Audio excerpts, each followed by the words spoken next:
बोला बोला. रामटेकच्या राम मंदिराचा जो कारभार आहे तो पूर्वी पुण्यातील एक व्यक्तीला प्रशासक केलं होतं. ते 6 महिने 4 महिन्यात एकदा येत होते. नंतर कोर्टाने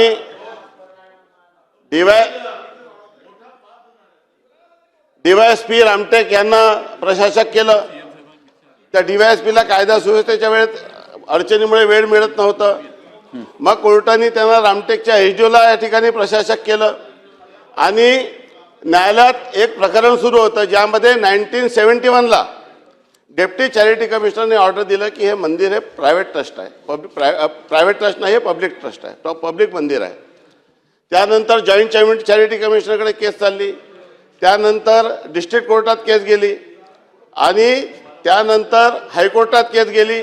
परत ही केस रिमांड झाली आणि नंतर डेप्टी चॅरिटी कमिशनरने या केसमध्ये ऑर्डर केलं.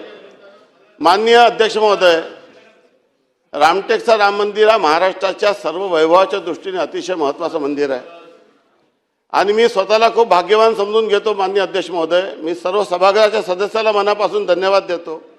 माझ्या मतदारसंघाच्या जनतेला धन्यवाद देतो की माझा जन्म रामनवमीच्या दिवशी झाला आणि मी कुठलीही पार्श्वभूमी नसताना रामटेकचा आमदार झालो. हे फक्त प्रभू रामचंद्राच्या कृपेने झालो, हा समजणाऱ्यापैकी मी एक आहे.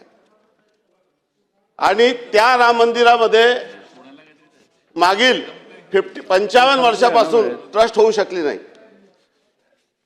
माननीय अध्यक्ष महोदय, रामटेकच्या मंदिरामध्ये महाराष्ट्रात 376 स्टेट प्रोटेक्टेड मॉन्युमेंट आहे की 36 मॉन्युमेंट आहे राज्य पुरातत्व विभागाचे प्रोटेक्टेड मॉन्युमेंट आहे आणि 5 मॉन्युमेंट भारतीय पुरातत्व विभागाचे प्रोटेक्टेड मॉन्युमेंट आहे. रामटेक मंदिरामध्ये जे काही व्यवस्था या ठिकाणी पूर्ण स्वच्छता यात्राकर अनुदानच्या माध्यमातून तो राज्य सरकारच्या वतीने नगर परिषदेच्या मार्फत होत आहे आणि प्रशासकाला पार्ट टाइम जॉब असल्यामुळे त्याला वेळ देता येत नव्हता आणि मंदिराचा विकास करण्यामध्ये अनेक अडचणी या ठिकाणी उद्भवत होत्या. आणि म्हणून आता जो कायदा आपण केलेला आहे त्या कायद्याच्या कलम 30 जर आपण या ठिकाणी वाचलं तर 30 मध्ये अकाउंट्स आहे, 31 मध्ये ऑडिट आहे, नंतर कंट्रोल ऑफ स्टेट गव्हर्नमेंट आहे सेक्शन 32 मध्ये आणि सेक्शन 33 मध्ये इन्स्पेक्शन फ्रॉम स्टेट गव्हर्नमेंट आहे आणि सेक्शन 41 मध्ये ॲन्युअल रिपोर्ट विधिमंडळात या ठिकाणी येणार आहे. अयोध्येचा जो मंदिर आहे त्यामध्ये प्रायव्हेट ट्रस्ट आहे आणि आपण तो जो इंडियन ट्रस्ट ॲक्टनुसार होता आणि महाराष्ट्राचा जो आपण आता हा जो करत आहोत हा महाराष्ट्र पब्लिक ट्रस्ट ॲक्ट, हे पब्लिक ट्रस्ट महाराष्ट्राचा वेगळा कायदा आहे ज्याच्यामुळे राज्य सरकारचा या ठिकाणी सर्व कंट्रोल आणि देखरेख या ठिकाणी राहणार आणि एक उपविभागीय अधिकारी हा फुल टाईम त्या ठिकाणी त्या दर्जाचा अधिकारी फुल टाईम त्या ठिकाणी सचिव म्हणून त्या ठिकाणी राहणार आहे. मी माननीय सभागृहाच्या सर्व सदस्यांना या ठिकाणी आश्वस्त करतो की जे काही आज आपल्याला देशामध्ये आज आपल्याला कल्पना आहे की अयोध्येच्या या मंदिरामुळे अयोध्येचा जी अर्थव्यवस्था आहे, उत्तर प्रदेशची अर्थव्यवस्था आहे ती कशा पद्धतीने आज शिर्डीसारखे, शनी शिंगणापूरसारखे, सिद्धिविनायकसारखे ट्रस्ट आपल्या शासनाने केले, शासनाचे ॲक्ट करून ट्रस्ट केले. त्या ॲक्टमध्ये ज्या तरतुदी आपण केल्या होत्या त्या सर्वच्या सर्व तरतुदी तशाच्या तशाच या ठिकाणी आपण इम्प्लिमेंट केलेल्या आहे. मी आमदार होतो 2004ला, तेव्हा शिर्डीचा ट्रस्टचा कायदा या ठिकाणी या विधिमंडळात आला होता.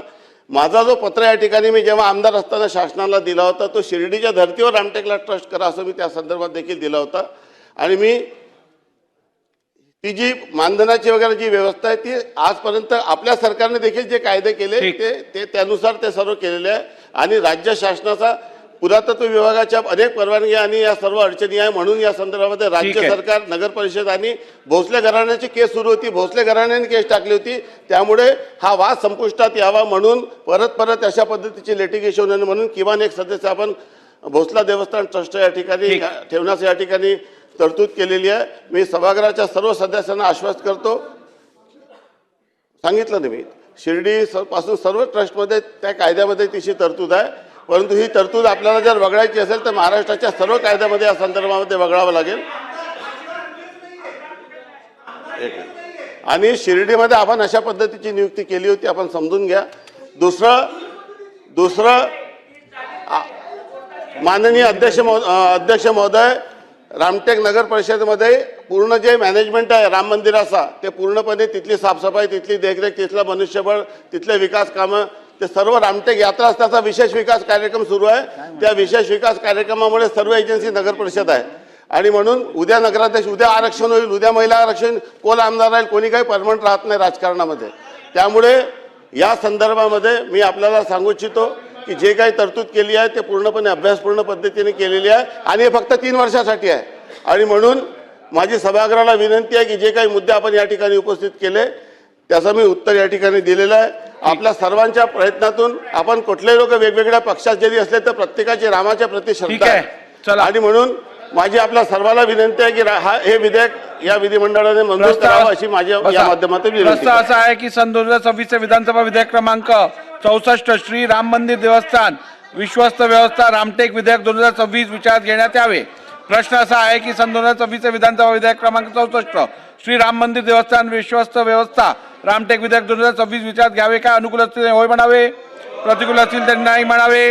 होयचे बहुमत आहे, होयचे बहुमत आहे. विधेयक विचारात घेण्यात येत आहे. आता विधेयक खंडशः विचारात घेण्यात येईल. खंड 2 ते 48, खंड 1 संपूर्ण शीर्षक आणि हेतुवाक्य हे विधेयकाचे भाग समजण्यात यावेत. अनुकूल असतील त्यांनी होय म्हणावे, प्रतिकूल असतील त्यांनी नाही म्हणावे.